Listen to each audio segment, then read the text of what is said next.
What is the ultimate German muscle car? Is it the new BMW M5 CS, the Mercedes AMG GT 4-door, the Audi Rs6, or the Porsche Panamera Turbo S e-hybrid Sport Turismo? Well, to find out, I am going to take these cars for a drive. I'm going to hoon them around like a complete and utter maniac. And of course, I'm going to launch them and time them from 0 to 60 and over the standing quarter mile to see which is the quickest. I'm Matt Watson, and you're most certainly watching Car Wow. Let's start this video by comparing the car's engines, because really that's what they're all about. The Audi RS6 has a 4-litre twin-turbo V8 with 600 horsepower and 800 newton meters of torque. But believe it or not, it's actually the least powerful car here. The next most powerful car is the BMW M5 CS. It has a 4.4-litre twin-turbo V8. Now, if you have the normal M5, that has 600 horsepower. The competition version has 625 horsepower, but this CS, extra 10 horsepower, 635 horsepower, and 750 newton meters of torque. Next we come to this AMG. It's a bit more powerful than the BMW, so its 4-litre twin-turbo V8 puts out 639 horsepower. Yeah, 4 more. However, it's got way more torque. 900 newton meters. It's a right bruiser, this thing. Believe it or not, even though this Panamera has a 4-litre twin-turbo V8 that's boosted by an electric motor, it still has slightly less torque than that mental AMG. It delivers 870 newton meters. However, with a combined output of 700 horsepower, the Porker is the most powerful car here. Question is, does this Panamera sound powerful? Let's find out. Let's start it up and give it some revs. Ooh. Oh. Well, it sounds quite good and burbly when it's stationary, but obviously it's got a soft limiter, so you can't rev it out and just enjoy the noise unless you're driving along. I know this RS6 will have a soft limiter as well, but hopefully not quite as soft as that Porsche is. Start it up, let's hear it. Oh, that's the... Oh, it's a valve shut in the exhaust. Is it open now? Yeah, it's open. Go on, rev it.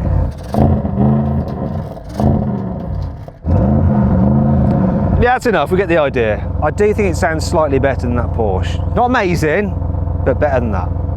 Right, what's the AMG got to say for itself with its twin fake exhaust tips? Well, actually quad, because there's 2 more over the other side. Though inside, look, it's just a single actual exhaust pipe. Baking buggers. Anyway, let's hear it.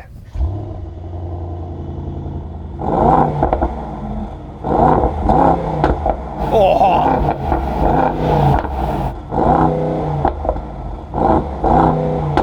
That is enough. Without a doubt, right? Sounds better than those other 2 cars. Way, way better. I forgive the fake tips now. Forgive them, sort of. Finally then we come to the M5. So this CS version has some nicer exhaust tips there. They are slight exaggerations, not as bad as the AMG, but yeah, a little bit bigger. Let's hear the car anyway. Come on, rev it up.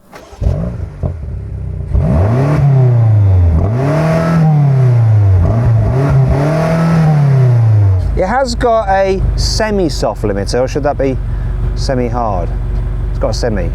Anyway, enough innuendos. Which do you think sounded the best out of these 4 cars? We put a pinned comment. We want you to vote which one you preferred the sound of. Let us know. I'm going with the AMG. Now let's compare these cars' designs, starting with their side profiles. So obviously the M5 CS is based on the 5 Series, but you've got widened wheel arches, you've got a carbon fibre roof.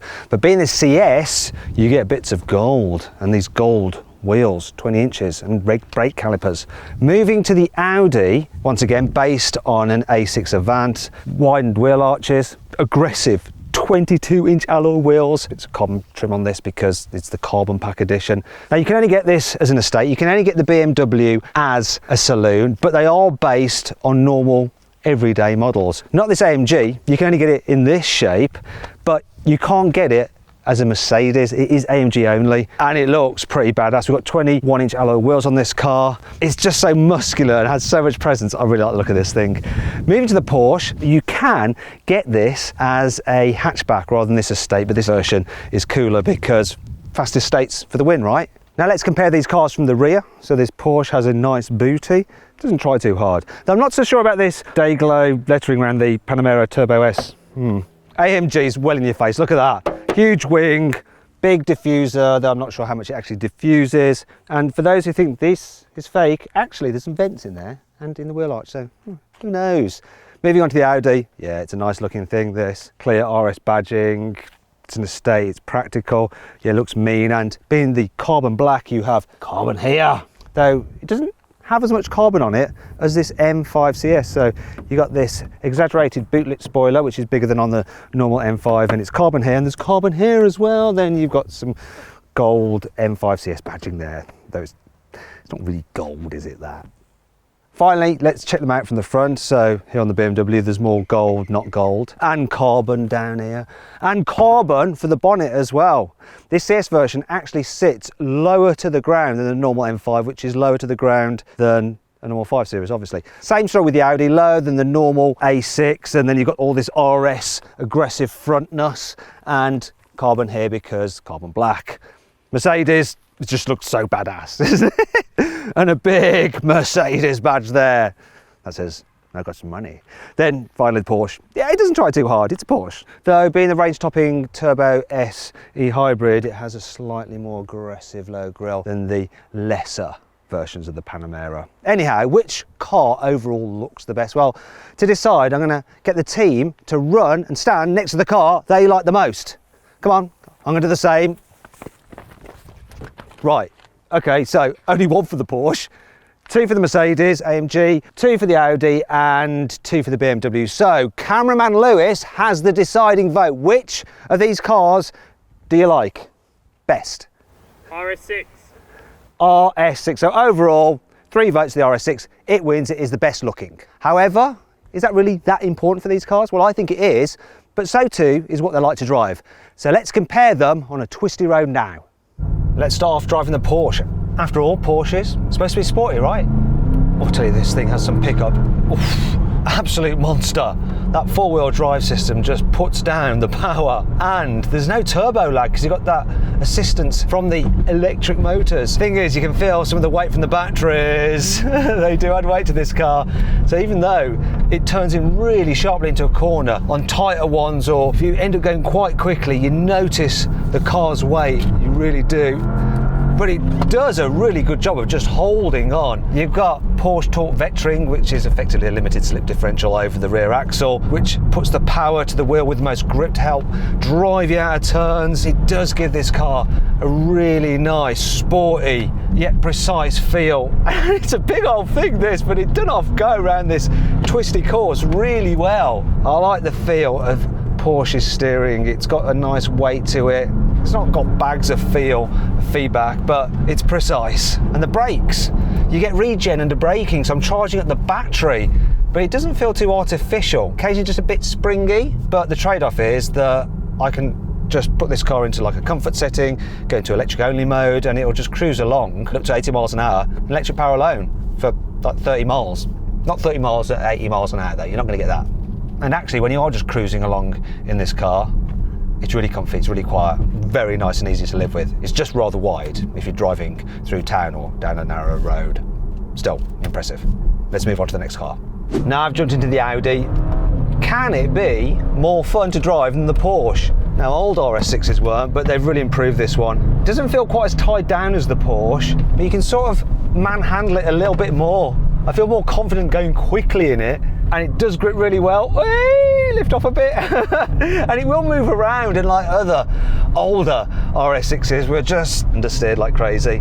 You've got a diff on the back like in the Porsche, so it can send power to the rear wheel with the most grip, so you get good traction out of corners. The steering's pretty sharp. This has air suspension like the Porsche has, but I had an RS6 which had the upgraded sport suspension, which has coil springs and adaptive dampers, and I think that car setup is slightly firmer and sportier, and it drives better and is more fun. In fact, I think with that upgraded suspension, it's better to drive and more agile than the Porsche. This one, not quite so precise, but I'm having a little bit more fun. Now that I want to back off though, let's just put it into comfort mode. Oh yeah, it's relaxing.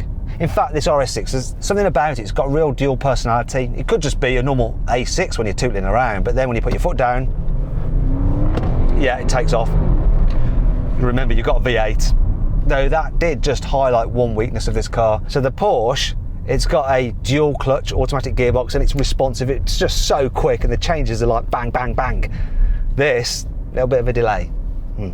Now it's time for the AMG and... oh yes, feels like more of a beast than the Audi. Really impressed by the steering. It's got a great meaty feel to it. It's precise, nicer than the Porsche, nicer than in the Audi. And even though this is a big car like the Porsche, it feels a little bit easier to chuck around, and it does move around. Whoa, has a rear bias feel to it, this thing. Once again, diff on the rear. Gearbox is good, not quite as good as the Porsches, better than the Audis. And this engine, the sound from it, it's just so aggressive. And you put your foot down, you can feel the tyres just scrabbling for grip. There's so much pulling power. It's such a thing, this. Right on air suspension, but with the Kinetic Sport setting, it's really quite firm, but in a good way. Doesn't roll around as much as the Porsche, and definitely not as much as the Audi. Much more planted. Now let's just back it off a bit. Back it off, let's go for some comfort. Can it do comfort? Not as comfy as the Audi or the Porsche when you're just cruising around, but not uncomfortable. And the gearbox is smooth enough when you're just chilling. I like this. Very aggressive, yet calm enough until you want it to rip your face off. Like it.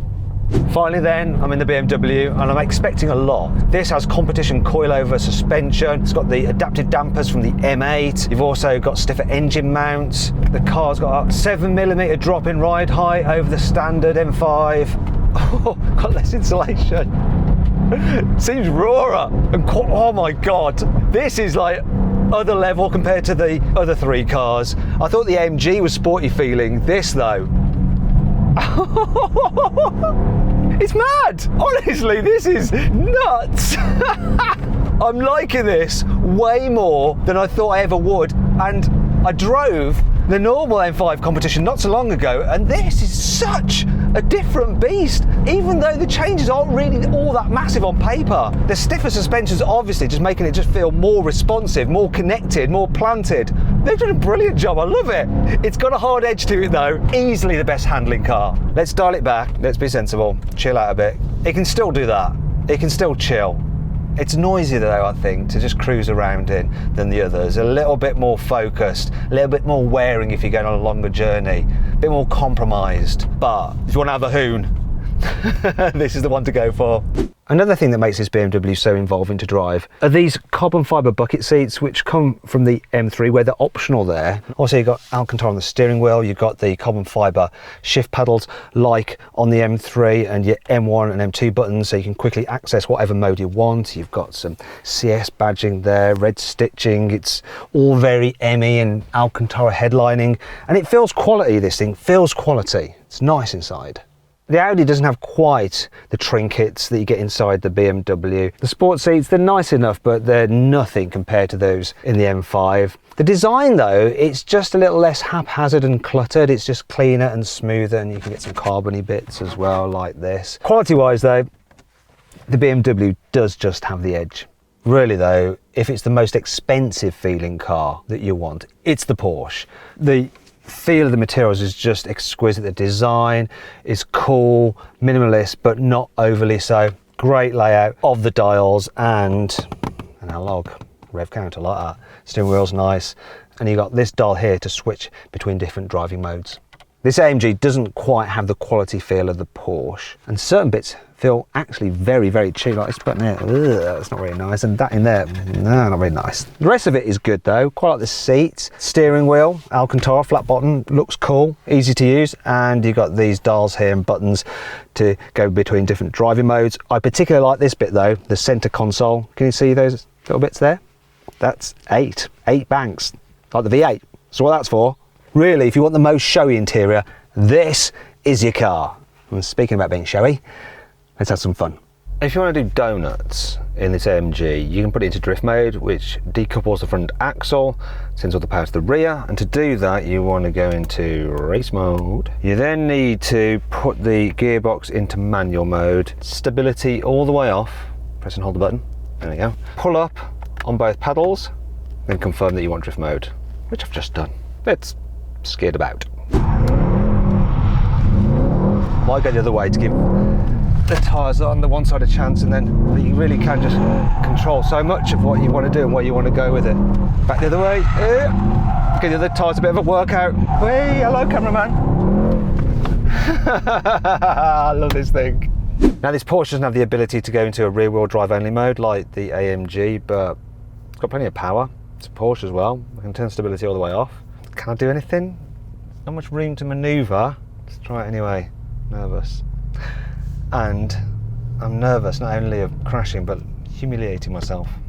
Oh, it will do it a bit. Whoa, it's quite strange actually. Let's go the other way. It's like really chewing at the tarmac. I am feeling very sorry for these tyres. It's just Porsches for you. Even when they're sensible. They're so much fun. I'm impressed. Right, RS6. Now I'm going to get my excuses in early with this one. So Audis are more known for their understeer than oversteer, though you can slide these RS6s because I had one of my own and I did sometimes do that, but you'd need quite a big area to get up some speed and bung it in, which I don't have here. Oh, it sort of does it. Oh, those poor tyres. Let's go the other way. It's just a case of slam it down and it's not really drifting. I'm just going round in circles. Oh, right, that's enough of that. I feel sorry for the tyres. You can just imagine them folding under the alloy. It sort of slid a bit, but I bet it didn't look pretty. Let me know if it was ugly in the comments. But like I said, don't hate me too much. Don't hate on me. Back to the good stuff now with the BMW, because like the AMG, it has a switchable all-wheel drive system. To engage it, stability all the way off. Then I can configure the four-wheel drive system, put it into two-wheel drive mode. There should be no need for any excuses this time. Basically, if I can't slide it around, I'm crap. That's more like it. So good. Let's go this way a bit, even up the tyres. Oh yeah, this is the one! What a lovely thing. I think I've messed my shorts, but in a good way. If you're going to drive like an idiot, you need some good brakes, and this car has some. So you get carbon ceramics as standard, plus they're 399mm disc up front, gripped by 6-piston calipers. You've got 380mm disc at the back as well. It's impressive. This car as well, it's 70 kilos lighter than the standard M5, weighs in at 1,825 kilos. So how do the brakes and the weight affect this car's stopping performance? Let's find out. Now let's do a brake test from 70 miles an hour in the BMW M5 CS. Right, here we go. Full emergency stop. That's only reading from 17, what is it? 70 to 0, 41 meters. Decent. Can I do better? Let's try again.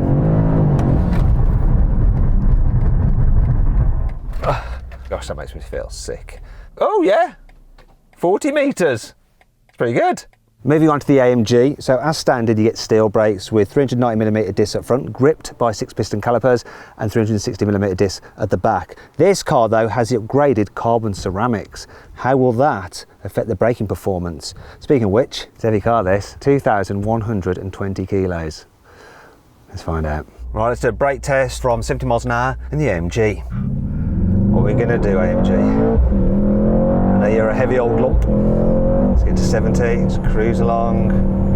Here we go. Oh, 46 meters. I'm gonna definitely give it another go. Okay, second brake test. Let's do this.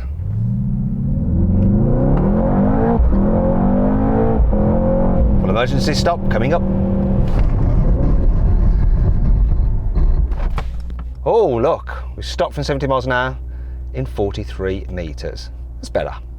Next up, the Audi. So it has 420mm discs up front, gripped by 10-piston calipers. How do they fit 10 pistons in there? At the back, you've got 370mm discs. This car has the standard steel brakes, but you can upgrade to carbon ceramics if you want to. As for the weight, 2,075 kilos. Let's do it. Let's see how long it takes to stop when I slam on and do a full emergency brake. Let's have a look. Here we go. What are you gonna do? Hey! Ooh, decent distance that. 41 meters to stop from 70 miles an hour. I'm impressed. Let's try again anyway. I don't really want to do another brake test because there is a chance I'll actually do worse. I suppose I better. Let's go for it. Get to 70. Full emergency stop coming now. Oh, I could do worse. Oh look, I did. 43 metres. Wish I hadn't done that.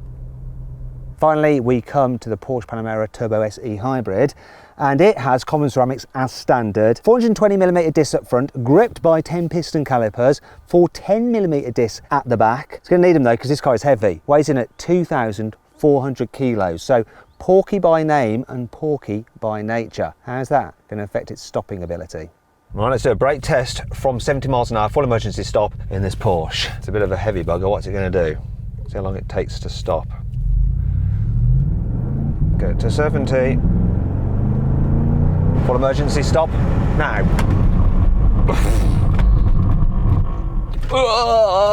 The ABS going. Oh, not too bad. Stopped in 42 metres. Let's give it another go though. Okay, here we go again.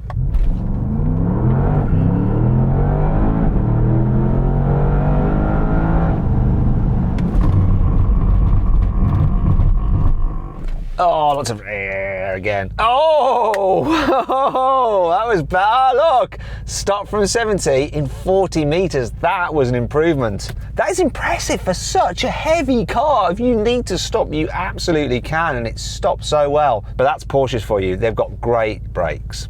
Let's move on to practicality because it does matter for these cars. So this is the boot capacity of the Porsche, so it has less than the standard Panamera because you've got batteries under there, and this necessary charging cable does take up some space. Easy to load though because this lift back tailgate. And as for the back seats, nice and spacious. The only problem is that there's a big hump in the floor, so it's awkward if you have to carry 3 people at once, have to straddle that. Moving on to the AMG, its boot has this much capacity, so it's larger in volume than the Porsches, though this big boot lip is a bit annoying when you're lifting things over. Back seats, not quite as roomy feeling as the Porsche, and this version, it's only got 2 rear seats, but you can get a 3-seater in the back, so it's pretty good. Moving on to the BMW, its boot capacity is this much, so bigger than the other 2 cars. There being a saloon, it's harder to load big items. As for the back seats, lots of room in terms of like headroom and knee room. Problem is you've got sporty back seats, which while they look cool, sort of make you feel a bit hunched. And it's only a 2-seater in the back, that's it. Most practical is the Audi. So this estate car has this much load capacity, no load lip, it's easy to just chuck stuff in, and the back seats, super roomy, loads and loads of space. It is the most practical car here. Some people say I can be a bit immature when I'm reviewing cars, but I'm going to prove them wrong with some serious motoring journalism. I'm going to critique these cars' names because that's obviously really important. You see, Mercedes couldn't really be bothered with the AMG. It's called the GT 4-door. 4-door? Is that it? Then there's the Porsche, where they just couldn't stop adding names. Porsche Panamera Turbo S e-hybrid. Just shut up. It doesn't need to have such a long a name. Then there's the BMW M5, that's good. But then CS, they've named it after a gas used for crowd control. Finally, the Audi, the RS6, or if you say it quickly, R6. Now, if you enjoy this kind of serious journalism, make sure you subscribe to this channel. Anyway, let's crack on and launch these cars, starting with the R6. So this car has just come up with a load of faults. We had it parked on a bank and it didn't seem to like it. And look, it just thinks there's something wrong with itself. Like wheels coming loose, suspension fault, drivetrain fault. It's lost its mind, but we need to carry on with the show. Let's see if we can do a time. Hopefully it's not going to affect anything. So this Audi is supposed to do 0 to 60 in 3.6 seconds. Let's find out the truth with the specialist timing gear.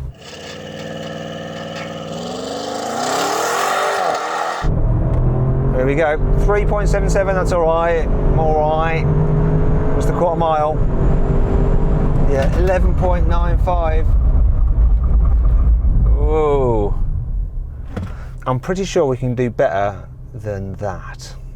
Okay, for this second launch, I'm going to try it with the stability in sports mode, see if that helps. Let's build up the boost.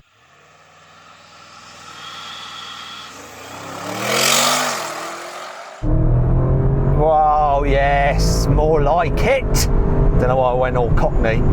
If you're not from the UK, Google Cockney. Don't know what I'm talking about. There we go, that's better. 11.72 for the quarter mile. That's more acceptable, isn't it? Still not amazing, but better. I don't think all those warning lights really made any difference. Actually, have they gone? Oh look, they've gone! All it needed was a jolly good thrashing. And it's fixed itself. Brilliant. Cars, they can be temperamental. This big Porsche Panamera Turbo S e-hybrid, supposed to do 0 to 60 in 3.2 seconds, but we'll see what the specialist timing gear has to say about that. Dead easy to do in Porsches, just turn the knob, get Sport Plus. Don't actually need to be in Sport Plus, can be in Sport. Left foot brake, floor it. Here we go. That is good, that is very good. 3.21, woo! What's the quarter mile? What's it gonna be? 11.27. Oh, let's brake, let's brake, let's brake. Decent numbers, 3.21 to 60 and 11.27 quarter mile. Give it another go though. Let's go again. Yeah, it was. 3.13. How about the quarter mile? Yeah, bit better, bit better. Not by loads, but I'll take that. Slight improvement.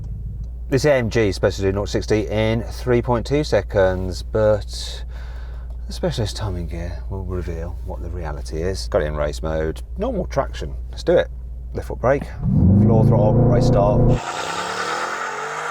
Struggling for grip. It's brutal, this thing. 0 to 60 in 3.44. What's the quarter mile? 11.59. Really was struggling for grip. And the car thought I was going to have an accident. Tightened the seatbelt, held me in place. I reckon we can do better than that, and I'm going to put the stability in sport mode, so it might slip a bit more, and so the engine will just not bog down. Let's see if we can do better. Yeah, it was. 3.26, that's more like it. Quarter mile, what we got, what we got, what we got? I sense a better time. Yeah, 11.37. It's a better time. Redeemed itself. This BMW M5 CS is supposed to do 0 to 60 in just 3.3 seconds. But what will it really do? So I'm going to launch it. To do that, you have to have the stability control all the way off. I'm going to have the four-wheel drive in just normal mode, equal split front and rear. Let's find out. Launch ready.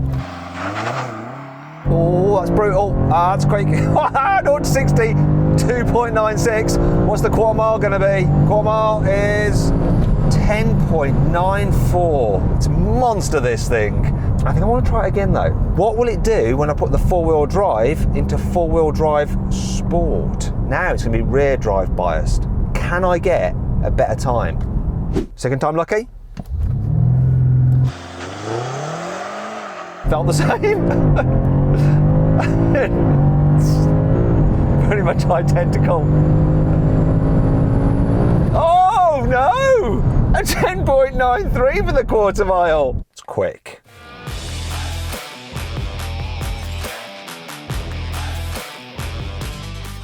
So then, what's my final verdict? Well, all of these cars are really good. So I'll give you them in my order of preference, starting with my least favourite, which is the Porsche. I mean, it's a great car, it's just a little bit heavy and rather expensive. Next, Audi Rs6, brilliant all-rounder, just lacks a sense of occasion, which you do get with the AMG GT four-door. It's absolutely bombastic and great fun to drive, but not as fun as this BMW M5 CS. What BMW have done with this thing to improve it over the normal M5 is incredible. It's like a GT racing car with space for 4 people and all their stuff. Brilliant, I love it, so much fun. And that's why it wins this test. Hey, if you enjoyed the video, please give it a like. Also, let me know of any other videos you'd like me to do in the comments below. If you click there, you can watch some more videos, and if you click on that box there, you can actually sign up to the Car Wow newsletter, where we'll keep you up to date of all the latest news and reviews from the car world in between these video uploads. So just click on that, sign up, it's completely free, and of course you can cancel anytime you want to. Thanks for watching, see you next time.